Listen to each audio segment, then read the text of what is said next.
10 வீரல் பட்டால் என்ன, முத்தமழை இட்டால் என்ன,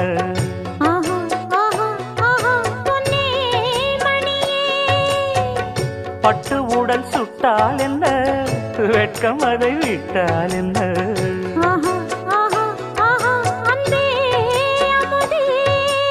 கங்கை நதி நீராட கண்ணன் வர